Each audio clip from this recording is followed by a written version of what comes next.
Hello అండి, నమస్తే. ఎలా ఉన్నారు? అందరూ బాగుండాలి, అందరిలో నేను ఉండాలని కోరుకుంటూ నేను మీ దేవిని. Welcome back to my channel DSDJ daily blog. Subscribe చేసుకున్న వాళ్ళందరికీ నా థ్యాంక్స్ అండి. కొత్తగా చూసే వాళ్ళైతే సబ్స్క్రైబ్ చేసుకోండి. ఈరోజైతే మనం వీడియో పెట్టినంత టైంలోనే మనం అయితే ఉలవచారు కొత్తిమీర ఊరగాయ చేసుకుంటామండి. ఎలా చేసుకుంటాం అనేది అయితే ఈజీగా చూడండి ఒకసారి. అయితే నాలాగా అనుకునే వాళ్ళు ఈ రసం పెట్టాలంటే పెద్ద టాస్క్ అనుకుంటారు కదా చాలామంది. అది ఒకరోజు పెట్టేస్తే 2 రోజులైనా ఉంటుందన్నమాట, 3 రోజులైనా పిల్లలకి. మనకు అజీర్తిగా ఉన్నప్పుడు, మనం ఏదైనా నాన్ వెజ్ తిన్నప్పుడు ఖచ్చితంగా రసం అనేది తాగుతాము, రసమన్నం తింటామన్నమాట. ఇలాంటి రసాన్ని మనం ఈజీగా ఎలా చేసుకునేది అయితే ఒకసారి చూసేయండి. కొత్తిమీర ఊరగాయ అయితే మనము ఒక నెల అయినా సరే నిల్వ ఉండేలాగా చేసుకుంటాము. చూడండి ఒకసారి, అయితే ఈజీగా అనిపిస్తుంది మీకు కూడా. ఫస్ట్ అయితే ఉలవలు తెల్లవారైతే ఉడకపెట్టేశానండి. దాంట్లో ఒక కప్పు అయితే తీసుకున్నాను.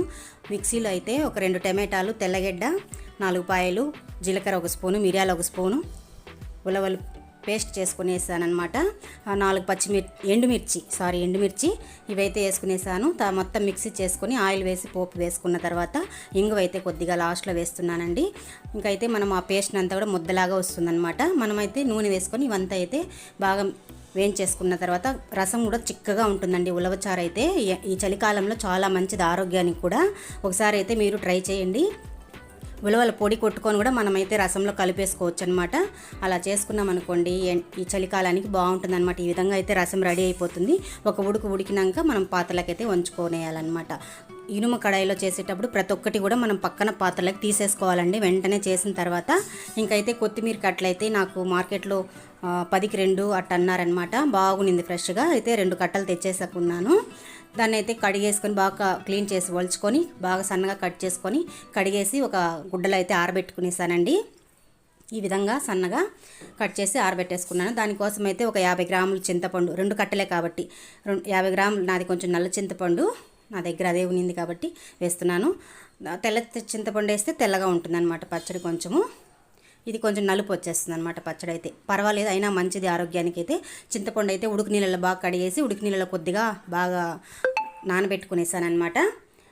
తర్వాత అయితే ఇంకా ఒట్టి బాండల్లోనే కొత్తిమీర బాగా అలా వేయించేసుకున్నానండి, చెమ్మపాడు లేకుండా అట్లా వేయించేసుకున్నాను. దానికోసం అయితే 4 పోపు కోసరమని ఒక ఎండుమిరపకాయలు 4 పక్కన పెట్టుకున్నాను. ఆవాలు ఒక 3 స్పూన్లు, మెంతులు 1 స్పూను ఇదైతే దోరగా వేయించుకున్నాను అనమాట.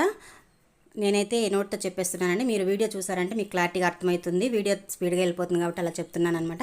మిరప్పొడి తగినంత 1 కప్పు అయితే తీసుకున్నానండి. దానికి కారం మాకు కావాల్సినంత, ఉప్పు తగినంత పెట్టుకున్నాను. ఇంకైతే చింతపండుని అయితే బాగా మిక్సీకి వేసుకునేసాను అనమాట. ఇంకా కొత్తిమీరని కూడా బాగా వాడ్చుకున్న తర్వాత మిక్సీకి అయితే వేసుకున్నానండి. ఈ విధంగా ఆవాలు ఇంకా మెంతులు కూడా పొడి కొట్టి పెట్టుకునేసాను వెంటనే పక్కనైతే. ఇంకా అయితే బాండల్లో నూనె పోసుకొని మనమైతే ఇంకా ఆవాలు కొద్దిగా వేసుకునేసి ఎండుమిర్చి ఒక 4 పోపు వేసుకోవాలన్నమాట. బాగుంటుంది చూడటానికి. ఆవకాయలాగానేనండి ఇది కూడా తిరగబాటు చేసుకోవచ్చు. ఇంకైతే బాగా కొంచెం ఉడకనిచ్చాలన్నమాట.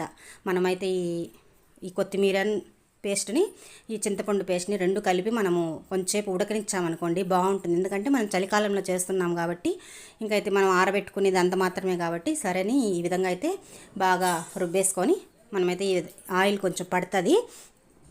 ఈ విధంగా మనం బాగా రెడీ చేసుకోవచ్చండి.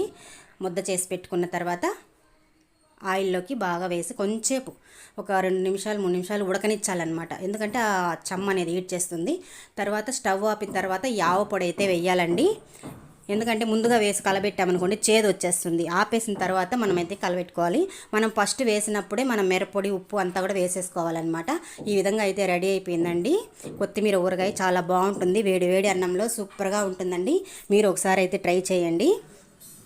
ఎవరైనా చేసేయచ్చు, ఈజీ అనిపిస్తే. కొత్తగా చూసే వాళ్ళైతే చేస్తారనే ఉద్దేశంతో పెడుతున్నాను అనమాట. ఆల్రెడీ తెలిసిన వాళ్ళకి ఏం కాదు, తెలియని వాళ్ళైతే నా వీడియో చూస్తారనే ఉద్దేశంతో పెడుతున్నాను. ఈ నా వీడియో నచ్చినట్టయితే లైక్ చేయండి, షేర్ చేయండి, సబ్స్క్రైబ్ చేసుకోండి. ఇకైతే రసం అయితే వేడివేడి అన్నంలో ఉలవచారు అయితే చాలా బాగుంటుందండి. ఈ 2 కూడా మనం ఈజీగా నేను ఈ వీడియో పెట్టినంత టైంలో చేసేసానండి. ఇంకైతే బాండలి ఉంటుంది కదా, దాంట్లో అయితే వేడి అన్నం వేసి కలుపుకొని తిన్నాను. సూపర్గా ఉందండి, చాలా బాగుంటుంది. మరొక వీడియోతో మళ్ళీ కలుస్తాను.